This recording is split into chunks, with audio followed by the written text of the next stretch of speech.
if there's anything that, you would rather want edited out, let me know. We can work it together. Okay, this is not Al Jazeera or CNN. You're not Oprah. What? Hold on, you're not Oprah? I am not Oprah. Oh my God. I know, it's shocking. Shocking. You're not the Punjabi Oprah? What? They did what? What? Like, what? Like, yeah, that's normal, right? Isn't it not normal?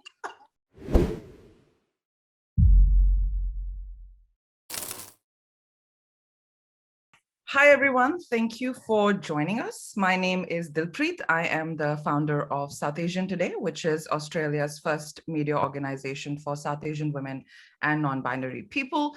And today I'm very excited to have this conversation with three wonderful guests about Blindian relationships. And if you're not aware of what Blindian means, it's a self-identifier for people from the Indian subcontinent and Black people who are in relationships call themselves Blindian. So we'll get to know more about that term. The first time I heard the term Blindian was, I think, a couple of years ago. And I was obviously intrigued because growing up in India, I've seen how intercaste marriages are looked down upon.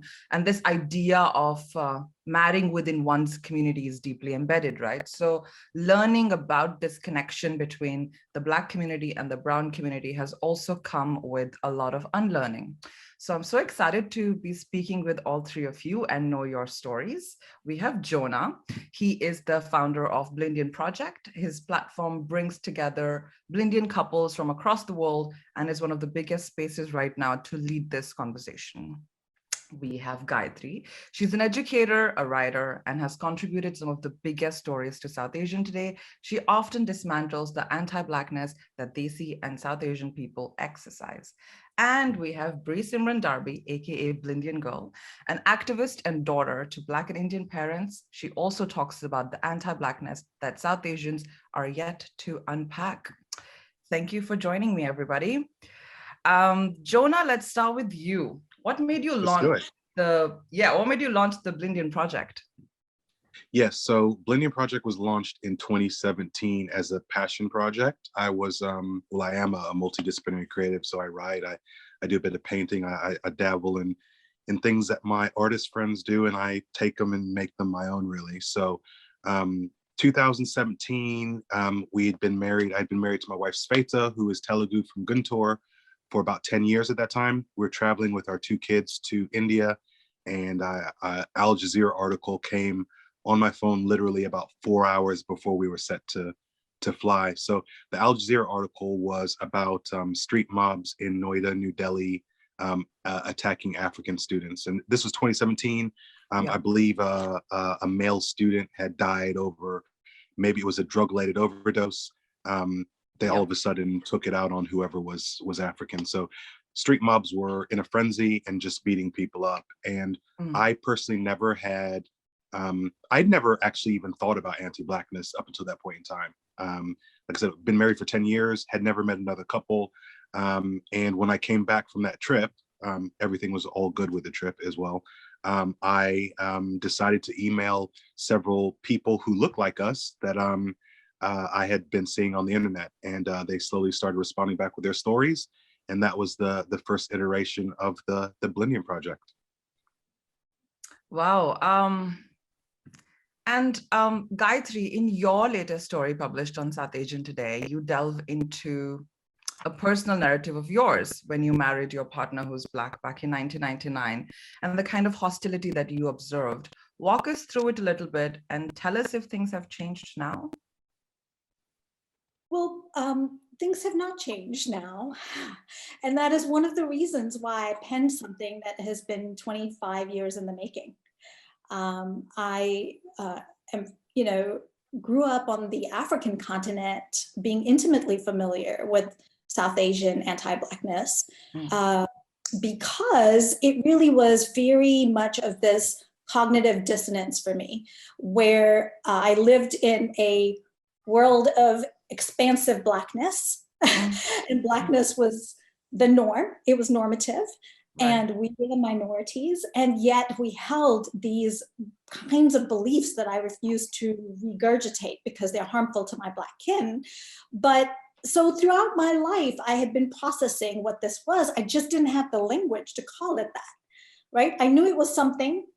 Maybe earlier in my life, I called it prejudice.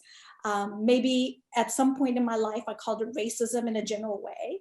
But it wasn't something that I think from my childhood memories, the few that I have, I still remember incidents and things where this was a thing. And I think it was also, I was one of those young people that questioned things. So I asked questions. Well, how is it that we live in Africa and we're not supposed to do these things? How does that make any sense?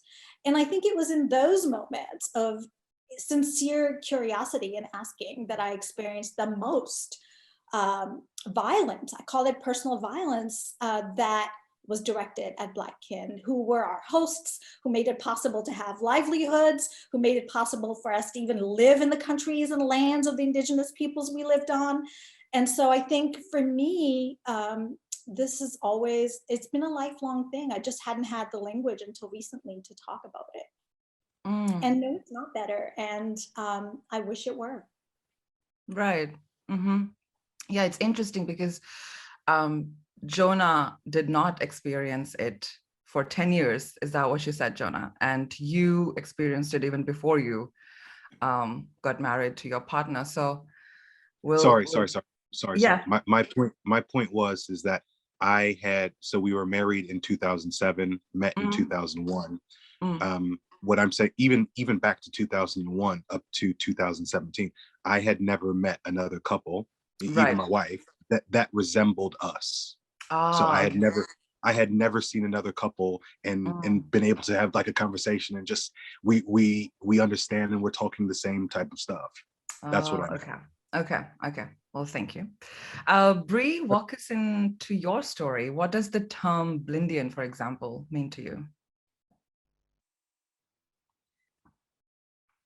Okay. We will wait for Bree. So Jonah, we spoke recently about this in private, but let's take this opportunity to address it in a more proper way. There's also this argument that the term Blindian is an erasure of Blackness, or that it only focuses on people from India as partners, and so the term is not needed. But how do you feel about that, and what are some of your thoughts on this? Yeah, I mean, I realize that the term Black can be an umbrella term that people don't often like, and sometimes I don't like umbrella terms like BAME or BAME for in England. Right. I guess I don't feel it's negative personally.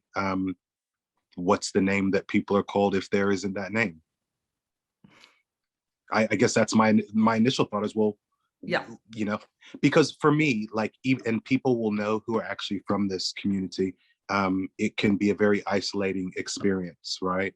And very separate, and you're kind of on your own and no one can relate to you. So for me, I feel like it kind of builds a sense of community, and it allows people to actually, I guess, kind of have a state where they are recognized. And when you heard about this, were there any changes that you made for the Blindian project? Because I personally found Blindian project to be talking about different kinds of South Asians, and also, a huge community of, like, I never found it to be just Indians. I've seen Pakistani couples. 100%. So like I said, when I started it, well, it's a passion project, right? So this is an extension of myself and my life. So things that I'm talking about, whether it's parenting or racism, like it's curiosity mixed with just, it's my life, right? It's our life. So when the project started, Blindian made 100% sense, right? My wife is Indian and I'm Black. So, well, I'm actually Ugandan American, but it was Blindian at that time. And I'd say probably about a year into the project, I had a Pakistani woman who contacted me, who's married to a Jamaican, and she was like, I wish this was more inclusive because I would really love to contribute to it. And I feel like my experiences are so aligned to what you're talking about. And I thought about it for a second, not for a second, I thought about it for a long time. And I thought, should I change the name? And I was going to change the name to Blindian Project, and that just didn't sound right. And I had this name, and the name felt right. And I just thought, you know what, let me just try to expand the Indian part to be the subcontinent, right? And that opened it up to, Pakistani people and Sri Lankan people and Bangladeshi people. And I mean, when you read the stories and talk to the people, the experiences are similar, right? Yeah. I mean, the whole, even this Pakistani thing, like it's Pakistan because of some other reason, right? Yes. It's actually the same people. So that's how it's been. My last little comment I'll throw about that is I had a woman, she's from somewhere in the Middle East. She has a Black partner, and she reached out to me, and she was just like, look, our experiences are even similar to what you're talking about all the way over there. So it's, it's an easy way to kind of use an umbrella term, but I feel that it's representative, and I try to be sensitive to it by not just saying South Asian, but saying South Asian and Indian, but trying to acknowledge that even within this umbrella, there are smaller pieces of the umbrella. Absolutely. And I agree with you, right? Because umbrella terms, like there can be endless arguments about them, but they're also there for accessibility purposes. For example, when I moved to Australia, I had no idea what POC meant because we don't use people of color back home. And for the longest time, I thought BIPOC meant, please do not quote me on this, people of color who are bisexuals. I had no idea. Because, we have different terms, and we learn these terms to access a broader perspective, right? So coming to Australia, I was only Indian for a few months, and then I realized, oh, there's a huge world of diaspora. The conversation about race is on such a bigger scale here. And of course, then I started using people of color as a term to address wider non-white community. And now there are arguments that, it's not inclusive. Sure, I mean, in that sense, not a lot of things in the world are inclusive, but the idea is to open doors to bigger conversations. Bree, you're back. I'm back. I'm sorry about that. Why That's is my internet right. like this? That's okay. So yes, tell us what Blindian means to you. What's your story? So, okay, it means to me, it just basically means being Black and Indian. And it took a while for me to embrace my Blackness because, like I mentioned before, there was a lot of stigma behind Blackness in places where I grew up. I grew up in a white neighborhood, went to mostly white schools, had mostly white friends, which, I mean, definitely had an impact on how I viewed myself. And for the longest time, for the beginning, I wanted to be white, and then I wanted to just be Indian, and then after that I was just like, oh, this is pointless, let me just be myself. And so during the time that I just considered myself to be Indian, I kind of I had an idea of like what the model minority myth was without actually knowing about it, because I had this feeling that like if I stuck with one side of my culture, then perhaps I wouldn't get made fun of, basically. And so, that's basically what I did throughout middle school and high school. And it wasn't really until like I got into college and started like meeting more people who have like similar backgrounds as me. Basically, when I had more diverse friend circles, that's when and started learning about different experiences. And then and when I started like taking like sociology courses and stuff like that, and started learning about like systemic racism, institutional racism, and all that stuff.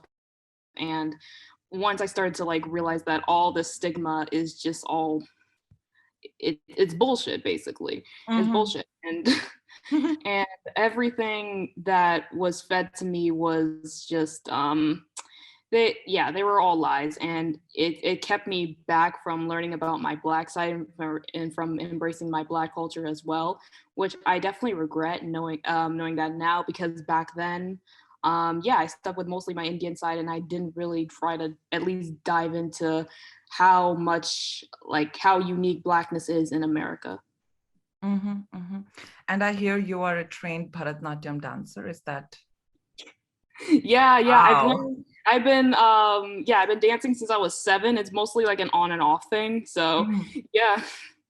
Amazing, because I Oh, think when I was younger, I was like, let me stick to my Bhangra and Bollywood, because Kathak and you know what? Bharatanatyam. Bangla's pretty good. It's complicated. It's very complicated. Yeah, I mean, as long as you smile and jump a little, no one's gonna notice.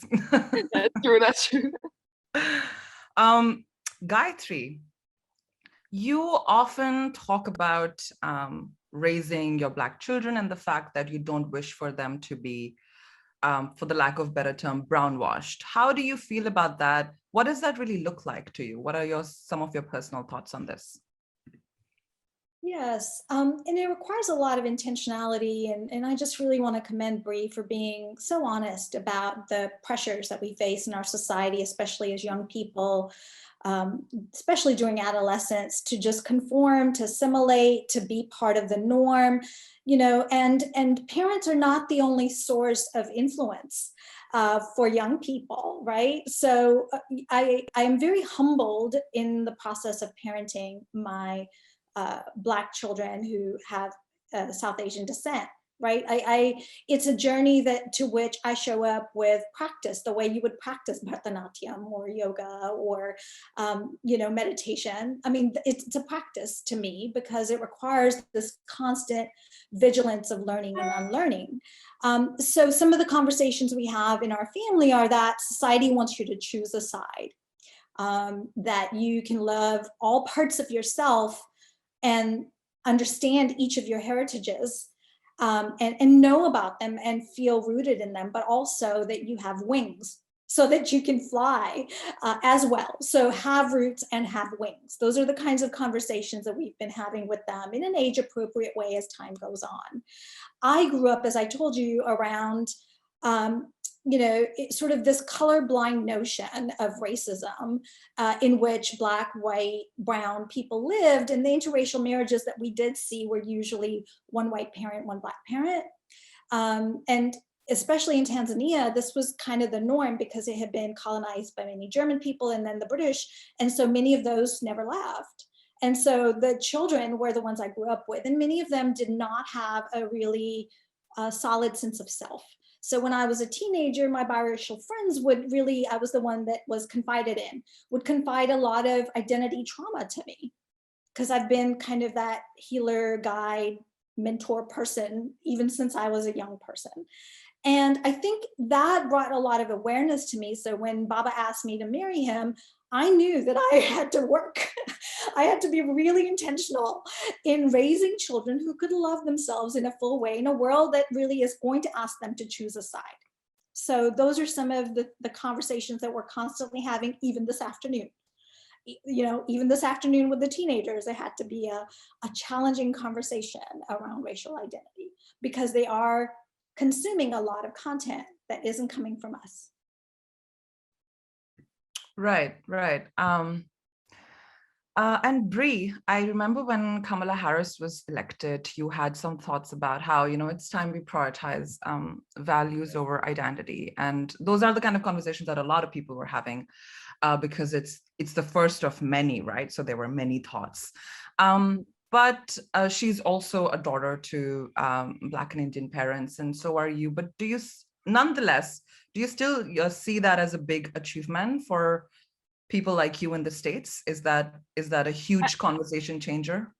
Yeah, I do have to admit that seeing somebody who has a similar background as me is a bit empowering. I will admit that, but yeah, like you said, like it's more or less about values over identity. So basically I think all we have to do right now is just make sure that she follows through on all her promises, because some of us might know that like she doesn't exactly have the best track record. And yeah, there was actually one of my friends who lives in Tennessee, well, not Tennessee, sorry, in California, who was actually sent to prison for about 4 years on a, you know, phony marijuana charge.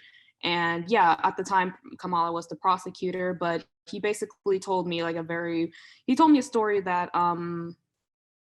well, he basically said that he is still voting for her regardless of all that, because at the end of the day, he does see her as the lesser of the two evils. And plus he does see like a lot of change and a lot of growth in her, which I do appreciate. And I only hope for the best from here on out, you know?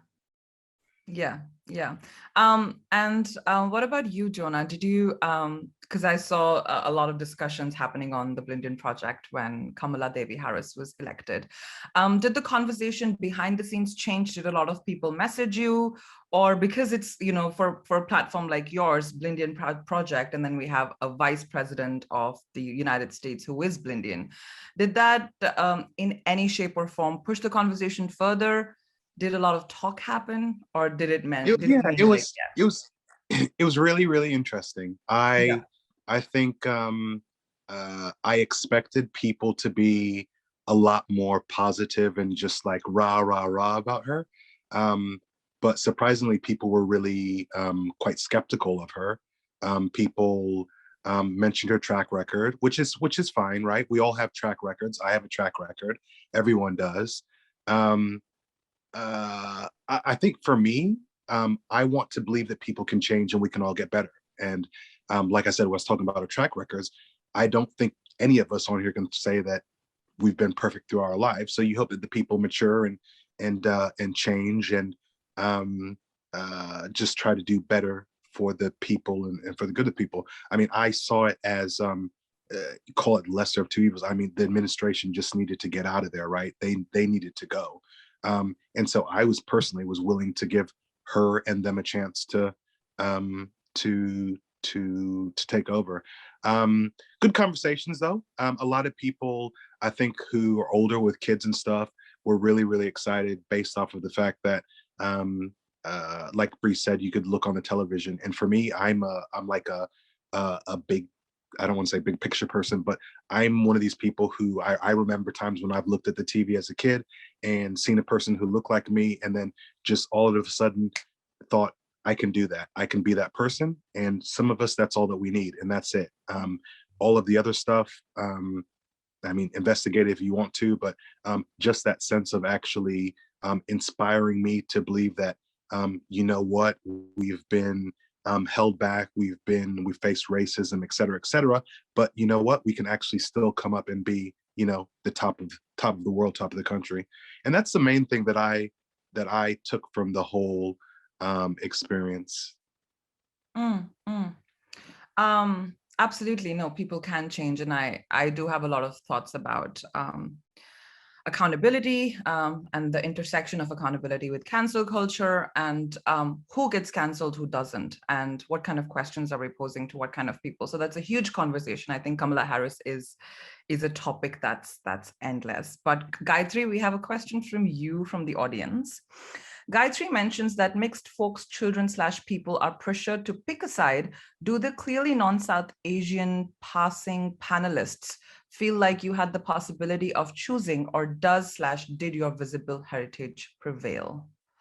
I guess it might be a question for Bree then. Bree, yes. For Bree. Yeah, I don't know if I could. Sorry, yeah, it just started with Gayatri mentioned, so I just assumed. Well, breathe for you. It's fine. I have more to say, but I'll go after Bree. Okay. Yeah, I think for me growing up, I knew that I had more Afrocentric features, and I had like, you know, this hair, and so mostly daily I would try to like straighten my hair, and also there's this insanely ridiculous habit that I had of like trying to slim down my nose using like these weird exercises that I learned on YouTube. It was stupid, you know, and so it was just, yeah, it was mostly also about just like changing my appearance and changing how people perceived me, and in order for me to like fit into the role. So yeah, so I think eventually it's about like hiding your appearance, and it's also about like fitting in. Yeah. And Gayatri? I wanted to go back to sort of, the part of the conversation that I didn't answer, before, which is about the brown washing of biracially Black folks. And, I feel like mixed identities, however, dual identities, multiculturalism, I respect many people who refer to themselves as multiracial Black people. There are so many ways in which we can reclaim our own identities and be able to sort of articulate our heritages, and that we, maybe resist against choosing one side, but also claim that that there is this reality that if you're living in America today, that if you have a Black parent, you are Black, and you really need to be really honest, upfront, proud, whatever the word is, I'm not sure. This is a conversation I have with my children. So this is not me speaking to other folks and telling them what they should be thinking. So let me paraphrase it. But really, I say to my children very often in this conversation to say, who does it serve if you brown wash yourself? And who does it harm? And that is the conversation that I have, is that, you really need to think about, if we're living in what Bell Hooks calls a white supremacist, imperialist, classist, heterosexist society, who does it serve for us to claim mixed identity? Who does it serve for us to say we're Blindian? Who does it serve for us to exclude and distance ourselves from Blackness? Who does it serve? And to me, any conversation I want to have about identity around Blindianness has to center the liberation and joy and resilience and beauty of Blackness. Like, it has to do that. And I learned this from Black feminists, and I'm really deeply grateful to them for teaching me that the notion of Black liberation is expansive of and inclusive of Blindianness. However, very often the reverse is not true. And that is where I stand back and I say, okay, please pay attention to, let's say, Kamala. How does she self-identify? If she has been clear and consistent in saying that I'm a Black woman, believe her. It doesn't matter that we want to claim her as Tamil. It doesn't matter what we think. Us imposing that identity on someone isn't serving her or us, right? So those are the conversations I tend to have when I push back against brown washing, is really just having the nuanced conversations to say, can we center Black liberation in all of these conversations? And then we can talk about who does it serve to claim mixedness or not. I have to admit, I did not know Kamala had a brown mother forever. I think I got to know maybe 2 years ago, and I was like, wait, what? Because she's always, as you said, identified herself as a Black woman. Jonah, I have another question for you. And I was having this very interesting conversation with a very dear friend of mine who is Korean Indian, and he is getting married to this lovely friend of ours who's a Black woman. And he said that often whenever I look at other Blindian relationships, it's usually a Black man with a South Asian woman. And I had never thought about this before. And suddenly I was like, wait, that does make sense. Do you often get stories which are Black men in relationship with brown women, or is the reverse? Because I actually did think about it a lot, and I was like, maybe I don't see many stories of South Asian men in a relationship with Black women. So give me some BTS. Tell me something about the submissions that you get. That's probably it's probably up there with one of the most asked questions. People come to the page and they say, where were the South Asian men and Black women? I don't see them, and I have to kind of refer people to scroll down and take a look. I and the team actually have racked our brains for a very long time on why we think that it is. And to be fair, we've stopped actually trying to rack our brains about it, right? We put out shouts asking for these specific combinations, and I think that's the most that we could do. If we have 100 stories, I'd say 90 to 95 of them are probably going to be the other way around, Black men with South Asian women. So yeah, then there are a lot of thoughts. Well, why is that? Why is that? Why is that? I mean, we call out for them. They don't show up. The interesting thing that I found out about it is that I've spoken to a lot of South Asian men who talk to me or confide in me, and they say, look, I'm interested in Black women, but they don't take me seriously. At the same point in time, I speak to and get a lot of comments from Black women who say, I had a situation, or I'm interested in the South Asian man, but it's just not working, right? So there's this weird energy where it's like both sides actually want to have something to do with each other, but there's something that is just holding them back from doing it. And the last point to it is like, I don't know if you heard about that ridiculous data about the dating sites where they said that South Asian men and Black women were like the least swiped upon, or people like in the dating pool. But that was ridiculous, first of all, because these dating sites who are saying it are white led, right? So it's just via a white lens. But it just kind of built into this whole story where I see two groups of people who want to be talking to each other or getting involved, and for some reason or not, just not, whether it's society or personal, I'm not really sure. But like I said, we've stopped racking our brains. We still want to have those voices because there are important voices. But it's, I guess you kind of do what you can to try to get the people to share and feel open to share. I think I read the second question right after I had asked it. So it's Christina. I will still read it out. I'm a Afro-Latina Black woman engaged to a South Indian Telugu man. We followed the Blindian project on Instagram, and it's nice to see representation for the first time. However, we've noticed that it's much more common to see Black men / South Asian women couples. Do any of you have any opinion on why this may be? Is there a cultural reason why Black men are more likely to date outside of their race and South Asian men aren't? I was wondering, Bree, if you had any thoughts on this as well.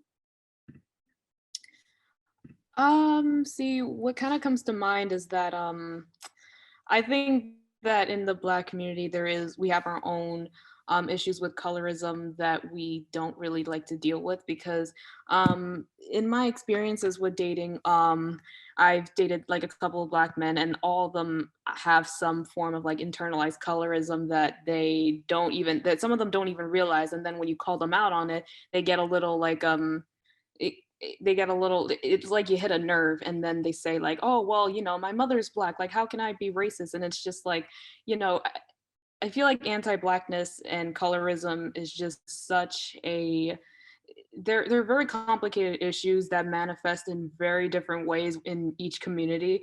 And I feel like, especially for the Black community, like we have our own issues that we don't properly deal with. And of course that goes to the same thing as like South Asian communities with their anti-Blackness and colorism. It manifests in different ways in different communities depending on the history. And it's unfortunate because I feel like a lot of it falls on Black women, and obviously they don't deserve like this mistreatment whatsoever. And it's just a very long and rigorous process of like unlearning all this. Oh, we've got another one from Dave. For Jonah and Simran, can you tell us about wedding days? Did you have 2 weddings? So did you have 2 weddings, or Bree, did your parents? What was the reception from both sides of your families? Did they bless your relationship straight away, or did it take some time? Jonah, did you want to start? No, we just had one wedding.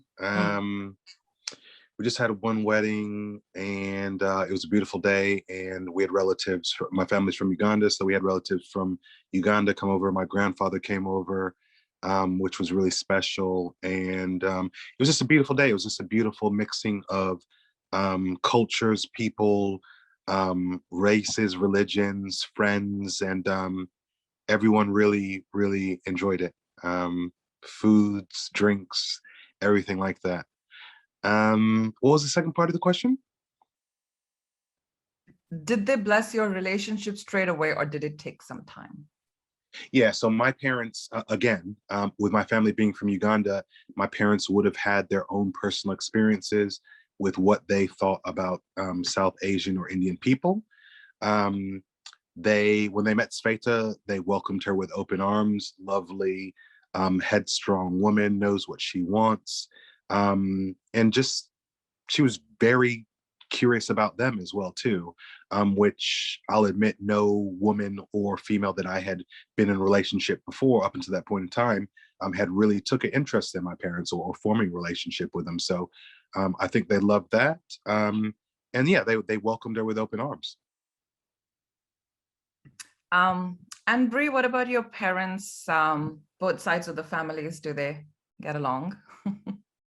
That's it. It's funny. So, for the wedding question, they actually only had one wedding, and it was like, it wasn't even a wedding necessarily. It was, they just went to the courthouse and just signed papers and were like, we're married. And so, that happened. And I feel like it didn't start, like the tension between like my families didn't really start until later on in like their marriage. Like, I guess after I was born, my dad, he has children on his like on in his previous marriage who I'm very close with, especially now. And so my mom, she kind of wanted to like hide those members of my family away from like the rest of the members. So like whenever my siblings would come over, she would always just say, oh, those are just her cousins, like instead of saying like, oh, those are that's my brother and sister.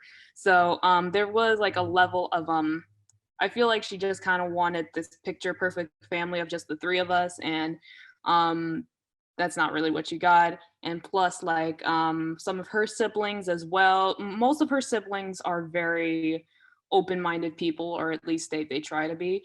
But there was like a couple of them who would make like snide comments here and there. Like my uncle, he owns like a grocery store, and so he's very like we've heard the stories of like, you know, the store owner being extra vigilant on like the Black customers, even though they don't steal anything. And you know, I've gotten like the comments from like my aunties saying like, you know, you would be a little bit prettier if you were just a tiny bit lighter, or like, yeah, I know. And and they were like, you were so light when you were a baby, what happened? And I'm just, you know, it's just it's little comments like that build up like this sort of like anger and frustration that I had for a long time that I didn't even realize I had until I got therapy. And then all of this, and once I started talking about all this, I was like, oh my God, everybody's messed up in little tiny ways. So it's complicated, and it's just family stuff is just it's very complicated. I don't know. No, thank you so much for sharing that with us. And I think you have this really unique place that you're building for yourself on the internet, and I'm very grateful, because ever since I found you, I've been dying to talk to you. So here we are today. Thank you. Can I just say something in regards to Bree's a comment that Bree just made? Of course. So this is in regards to the Meghan and Harry interview and stuff. But and we were mentioning this before the call. But like when you know, when Oprah flipped out, like they said what? Like when the comment had been made about the baby, I was just thinking like, and obviously like I feel like I'm part of the culture, right? I feel like I straddle both sides of the culture, and I can dip in and out regardless of how I look. So like when she was like, they said what? I was like, it almost felt normal, which was really, really, it made me feel a certain way about that. Like I shouldn't be thinking about this like it's normal, but just because I know how, well, I guess it can happen in both communities, you know, that's just like a common question. Well, you were so light when you were a baby, you've gotten so dark now, you know. It's just like, it's talk that is just so loosely comes off the lips like there's nothing wrong with it, when people don't really understand how damaging it is to speak to children like that, who are just trying to form their identity. Like, and one other thing is, I remember a comment when a relative was speaking to our children, and our children had been out in the sun, they're playing, it was summertime. That's what you do when you're a kid, right? And so they had some sunscreen on, and the person was trying to tell them like, you don't want to be outside for too long. And obviously they're kids, they're like, why not? Why? And the person was like, because you'll get, and you know, right when you catch yourself, and it was almost like they were saying like, because you'll get black. And it was like, imagine if they said that to them, then the kids would have been like, well, what's wrong with being black, you know? And then all of a sudden at 4, you're starting to already internalize and think about stuff like that. Yes. Yeah. Yeah, absolutely. Oh, we got lots of comments and questions. I'll quickly go through them. Ravinder, I am not Blindian, but see around me even today, especially by Punjabi community, when someone's girl marries to a black man, which is the question you're discussing. I am a mental health nurse and my children and myself have many black friends and I have similar kind of stigma. What if my daughter chose black man, but being in us for a long time, working as a psychiatric nurse over on this, but still see the Indian community needs to embrace this. I express my gratitude to all the panelists. Yeah, I guess this is exactly what I think Gayatri and I often talk about. There's a lot of internalized anti-Blackness, and I don't think we are being true to ourselves if we don't accept it, because I think the work that needs to happen, it has to start with acceptance, right? Gayatri, did you want to share a couple of your thoughts on this? Yes, I did. And I, again, wanted to just express deep gratitude to Bree for being just vulnerable and sharing. And the part that relates to this comment question is really about the mental health component, right? Like it begins early. Those comments are not comments. You know, violence looks a lot of different ways, you know, whether it's around your nose size or your skin tone or not going outside, eventually, especially when it comes to children, those comments add up to a sense of self-doubt, a sense of, you know, they take root in us in really internalized oppression is how they show up. And so I think going to therapy is tremendously liberating. Being in community with each other is tremendously supportive, as Jonah's work, you know, is to me a deep offering of community care.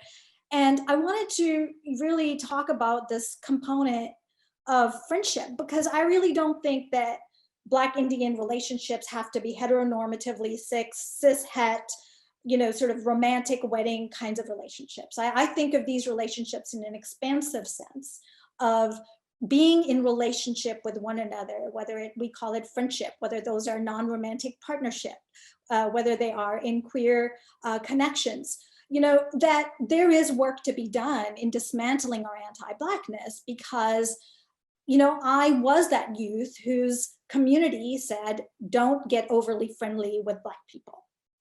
And I was growing up on the African continent. Like process this with me, because here we are in the sacred lands of the Tswana people, and you're telling me I can't have Botswana friends who come to my house and break bread with me.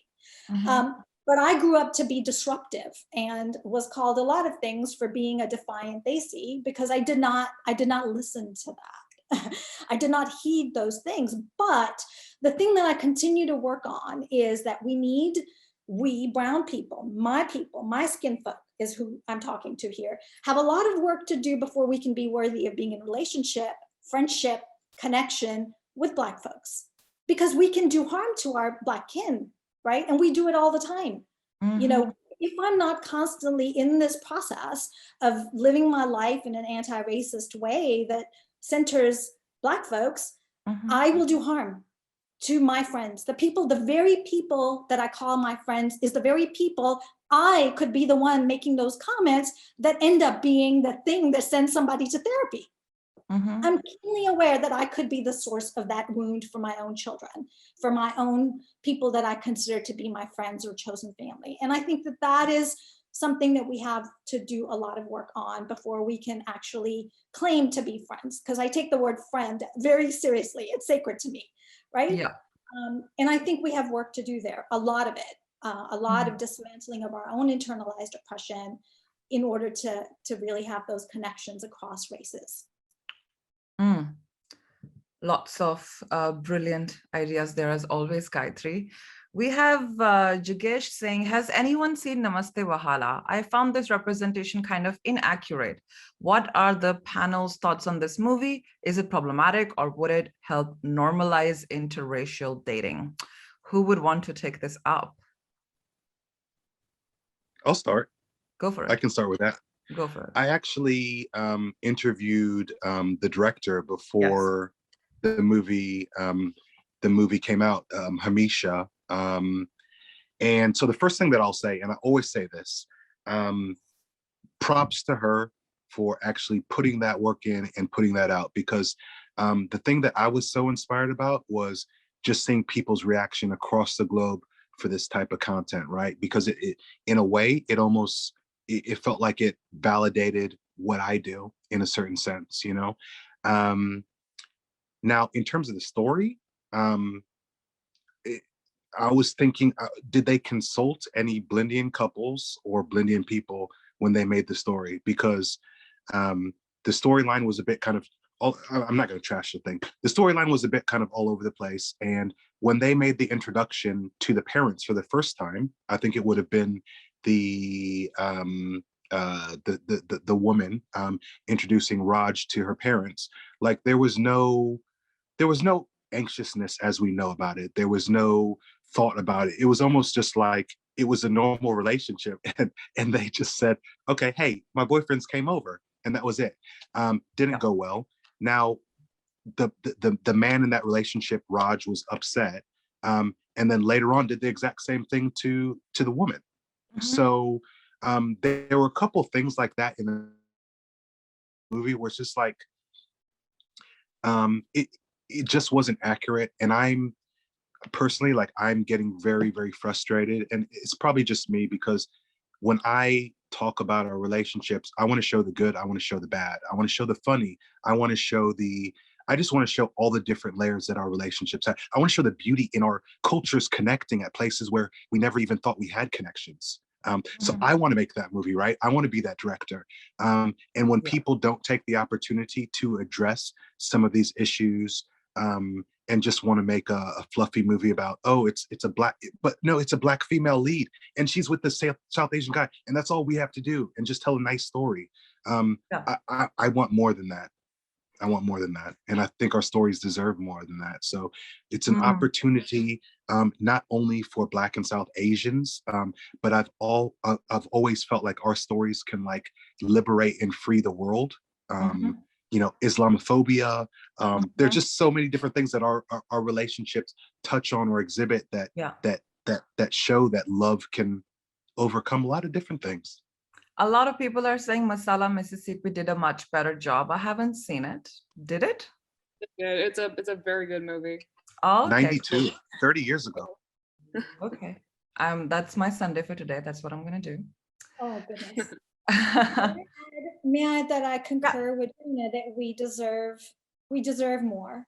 We deserve something that doesn't self-stereotype. I decided to have a evening date with my son, who's 16, and we decided to watch this movie together a couple of weekends ago. And I must say that we lasted about 28 minutes before which we both decided that it was toxic for us, and that we deserved something not this. You know, there was a lot of self stereotyping and clearly a lot of internalized oppression undealt with. And so to me, watching it is like watching yourself being harmed, you know, because there was a lot there that was undealt with. And I am really, as I, said in my opening comments, this is 2021. I honestly tell you that for the last 25 years, I've been waiting for things to get better. I've been waiting for there to be more inclusive representation. And for us to have to hark back to Mississippi Masala is tragic, wouldn't you say? Really, it is. Really, it is. really, It is. It 100%. They did a better job. And by the way, the movie is imperfect. It should come with a lot of content warnings. And, there's a lot of exoticization and fetishization that happens in interracial relationships. And I warn us against that. Interracial mixed marriages, whatever you want to refer to, are not the solution to racism. They're not. And I think, we have to really be cautious how we present ourselves in a way that doesn't lend ourselves to fetishization, and both the movies do that. That's really interesting because Dr. B.R. Ambedkar, who was a proud Dalit man and has changed the lives of a lot of Dalit Bahujan Adivasi people in India. He was of the idea that love can in fact destroy caste. That one of the many ways to destroy caste is to do intercaste marriage. And, you know, I think those are the similar kind of ideas that we continue to explore. Jasmine says, what do you, asks, what do you know of relationships worldwide where people of African ancestry and South Asian ancestry have worked together within and beyond romantic relationships? I think Gayatri did touch upon friendships for a bit. We often talk about the divisions, which there are many historically plus present day. And I'm curious what you all know about ways we have worked in partnership together in the past and present, socially or politically. Who would want to take this up? Let me first start by cautioning us and reminding us that Black Indians exist and that the Siddhi community throughout Pakistan and parts of India exists. And so we really do want to make sure we don't erase them out of this conversation. That's all I wanted to say, is that they exist. So that's part of the answer. Yes. Jonah, did you have thoughts on this question? Examples of it. Yeah, I guess that's yeah. Well, yeah, you could look to the Dalits connecting with the Black Panthers. Absolutely. Right? They linked into them. There was communications between them. They looked to what their struggle was and how they could take that and kind of use that with what was going on to them back in India. Yeah, that's a fantastic. So that's one of the first ones that comes to my head. City community was a great one. Even if you look back towards, there's I forget what years this is, but this is maybe around the cities. But there's a person by the name of Malik Ambar, who was like he was like a military man, but he was essentially from, I think, Ethiopia via the way of the Arab slave trade, and became a like a military strongman that had quite a presence in India. So yeah.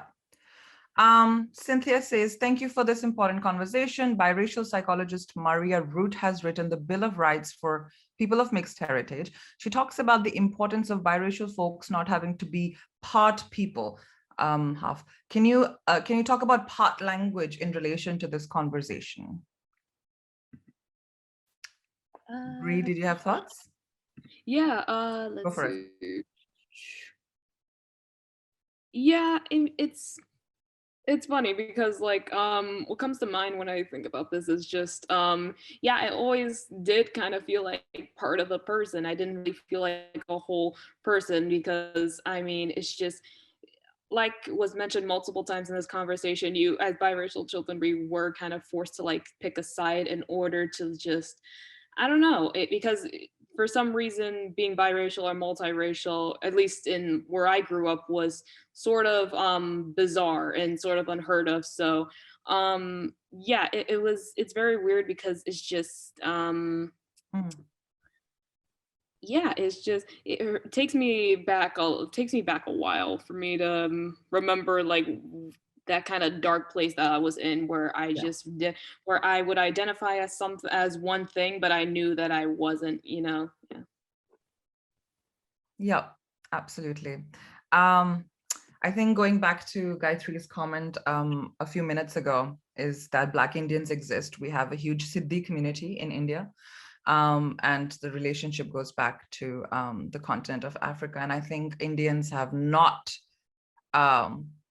had conversations around it, and we have not unpacked the social status or the political status that the Siddhi community, you know, it's about time. I think in Pakistan, the name really misses me, but the first Black Pakistani woman did become a politician, I think a couple of years ago, and she's amazing. And India, unfortunately, is not there at all. So absolutely right. We need to also, you know, talk about the Black community that is very much living, breathing, surviving in India, and yet is completely out of any kind of conversation that, you know, is pertaining to South Asian people or Black people. Absolutely. Mehek says, I remember growing up, there was so much stigma attached to being friends with half caste. That's the terminology used. It's actually so toxic, the kind of stuff we hear from parents. Yup. There's also another movie reference called Lovebirds with Kumail and Issa Rae. I've not seen it. I don't know. Maybe it's good. I love Issa Rae. It's funny. It's pretty funny. Okay, cute. Awesome. Chanel, I think that a lot of humans are very natural when selecting mates. I think that separatist ideas over time have caused the idea of what you tell a person they can't have. They end up wanting it more and not always in healthy ways. That is creating a fetish. I think that when we have these difficult conversations that can even be uncomfortable, it allows change and allows others to see beauty in others in a natural way, especially when selecting mates. So hopefully in the future, we will see a change. Thank you, Chanel. I think there's been a lot of, I'm sorry, it comes up as at the rate to ID. So I'm really sorry, the comment that I'm reading right now, I'm unable to see your name. I think there's been a lot of inspiration from Black civil rights, power movements, arts, etc. worldwide, but I struggle to find appreciation for the humanity of Black people. It appears to me as simply strong examples and models to appropriate from. Obviously, if there's a successful civil rights movement inspired by Black movement, that's positive, but models for movements and arts, example, hip hop, clothing, etc., simply get appropriated and exist side by side with anti-Blackness. Yes. Anjana. Sorry, let me, because I was reading yes. that actually. I was reading that actually, but sorry, there's a point in there that says what they struggle to connect with the humanity of Black people. Is that what it says? I struggle to find appreciation for the humanity of Black people. And I think they're trying to say that all the movements and all the power that we take from Black community is a form of appropriation.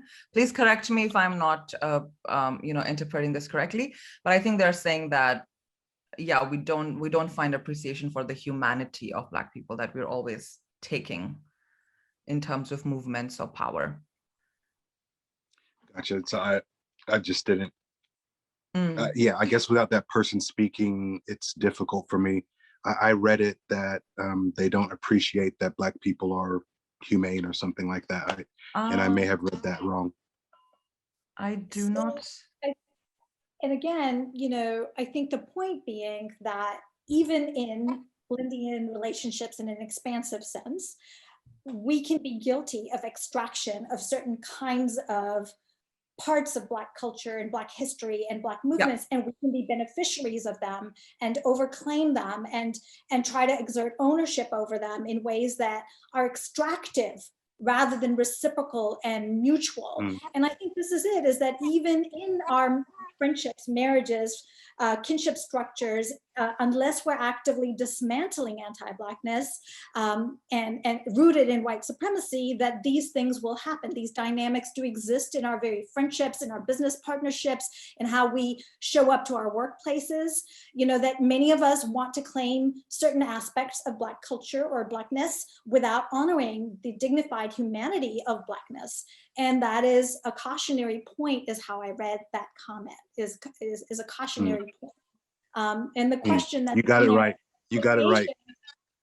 Is also part of it, is that, appropriation only happens if you actually haven't done the work to ensure that you are in cultural humility towards Black folks. So that's a term that exists in intercultural learning. When I used to teach global studies, we would take this notion of, well, when you go and study abroad, you learn how to be culturally humble because the indigenous peoples of the land are really the ones whose culture, land, space you're on.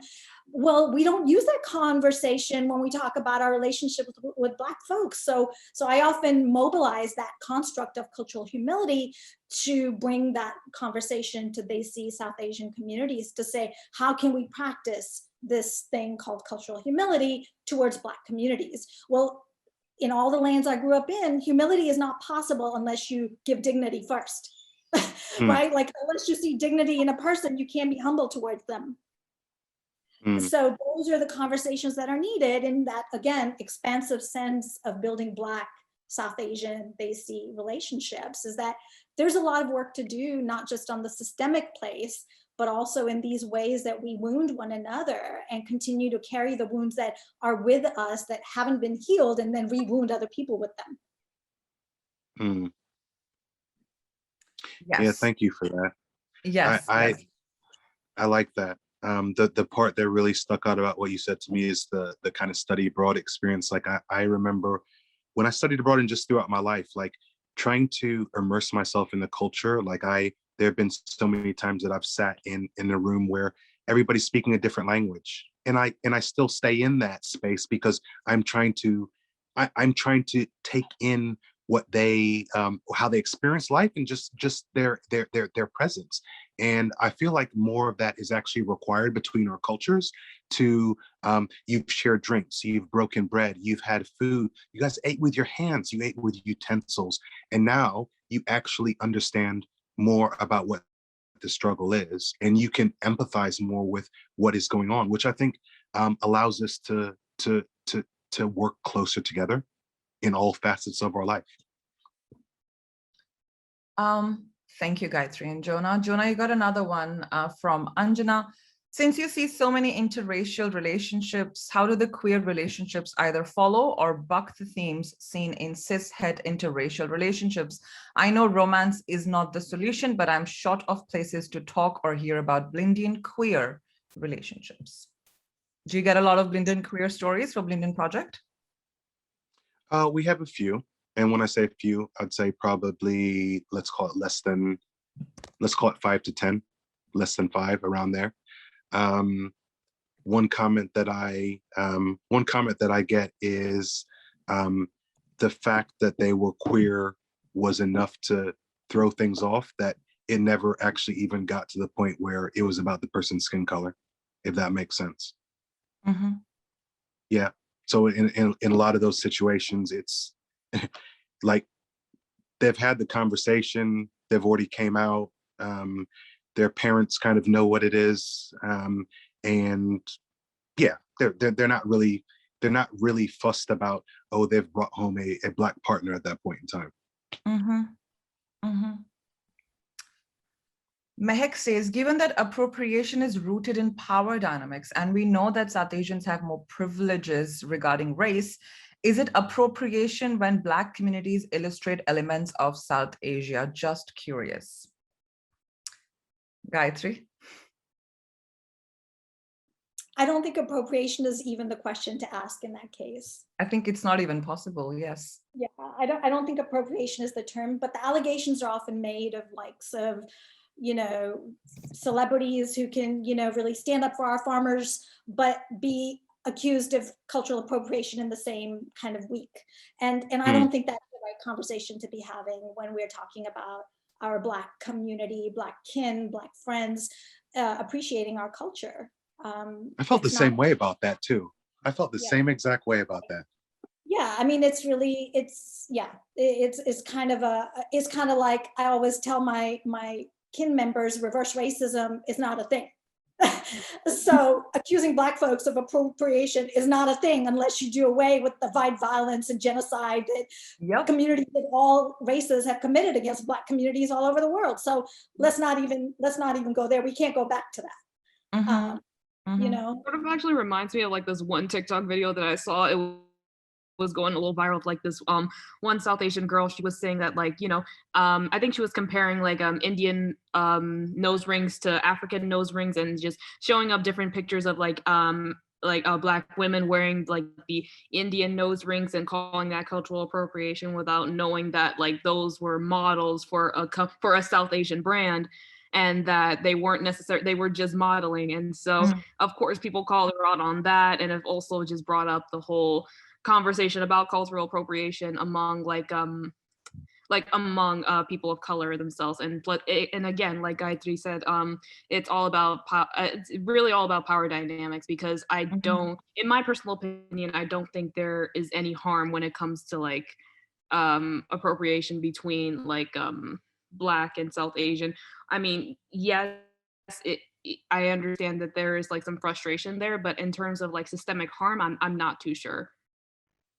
Oh, I absolutely agree with you. And I think it's it's almost amusing that I think when, you remember when Beyonce and Coldplay video came out in India and Beyonce was wearing this, Yeah. and everyone just went mad about it. Like she's culturally appropriating Indians. And I'm like, no, nah, I don't know. That nah. was just, that How was a about you little. stop saying the N word? How about you stop, doing dreadlocks? See, How there about you you go. check your anti-Blackness and then talk about Beyonce wearing a sari? How about that, Raj?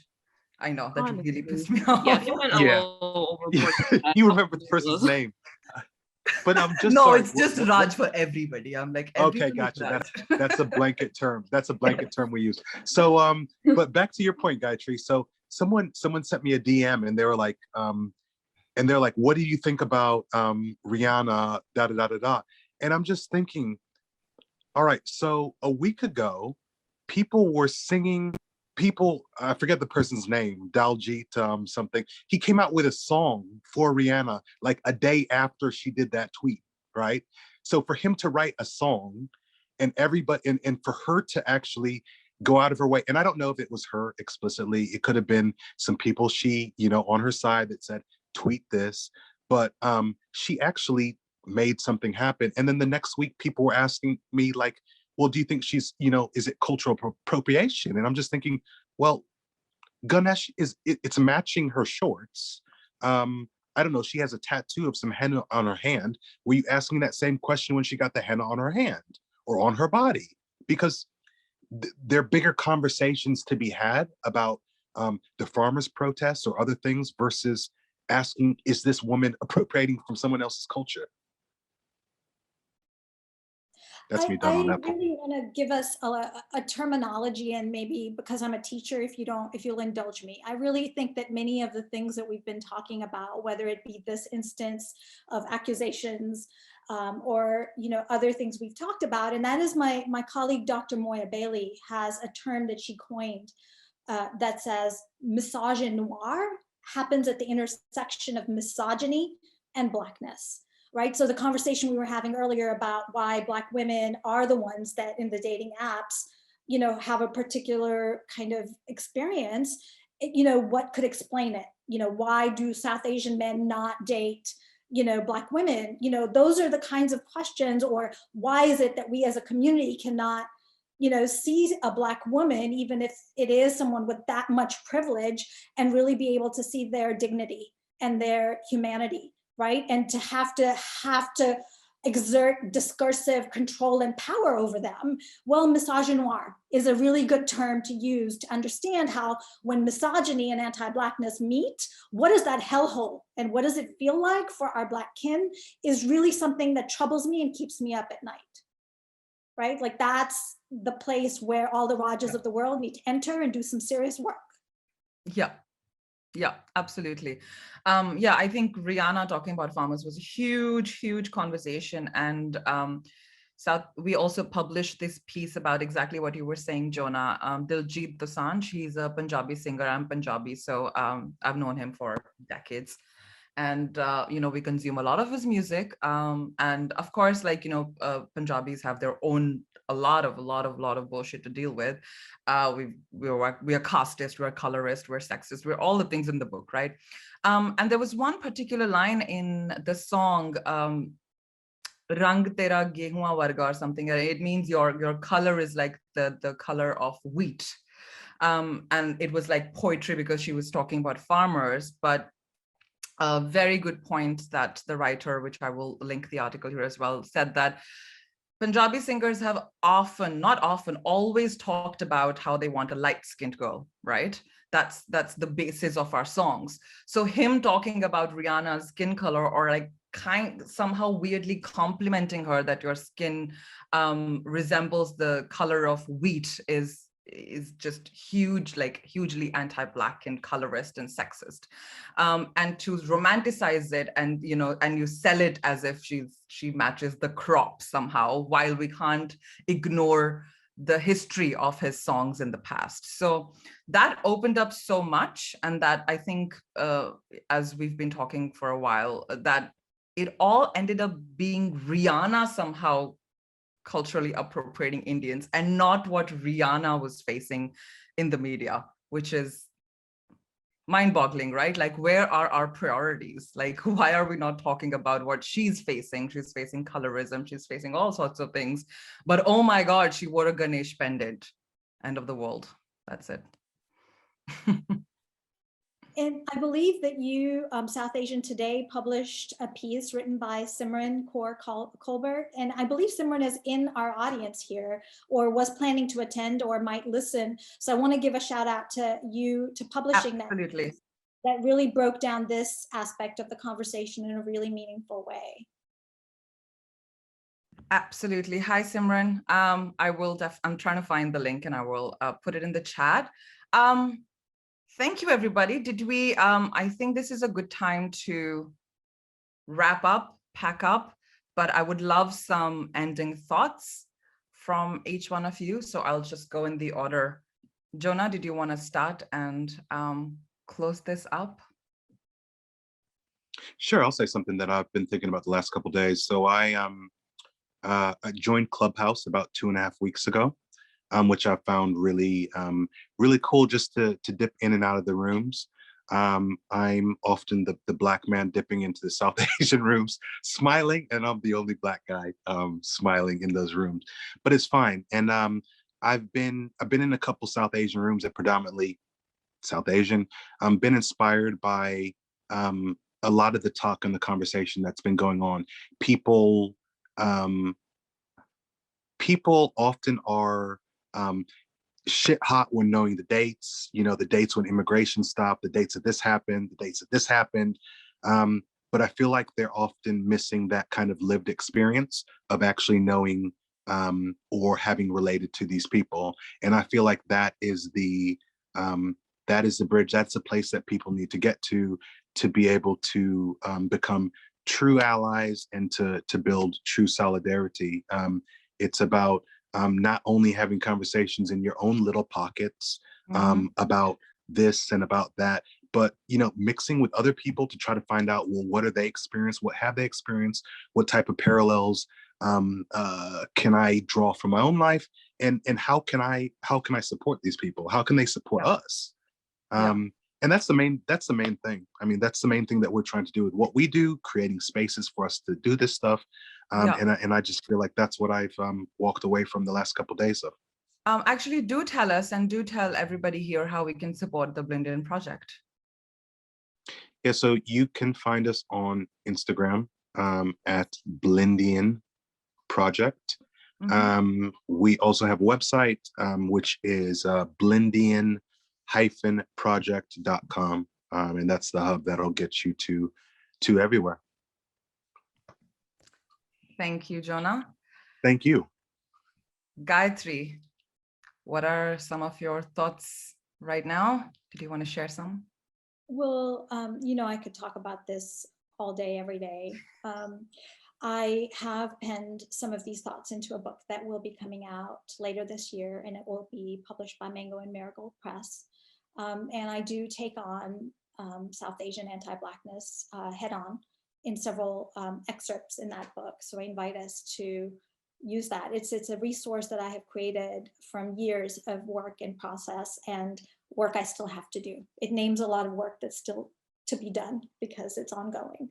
And I wanted to also add that today we're having this conversation on the 1-year anniversary of Breonna Taylor's murder at the hands of police violence. And it really breaks me that this is ongoing, that we live in a world where Black women in particular experience systemic, structural, interpersonal violence, and that it is our work that when Black women and trans folks are honored, respected, dignified, then all of us will be free, and we can be free to be Blindian when that happens.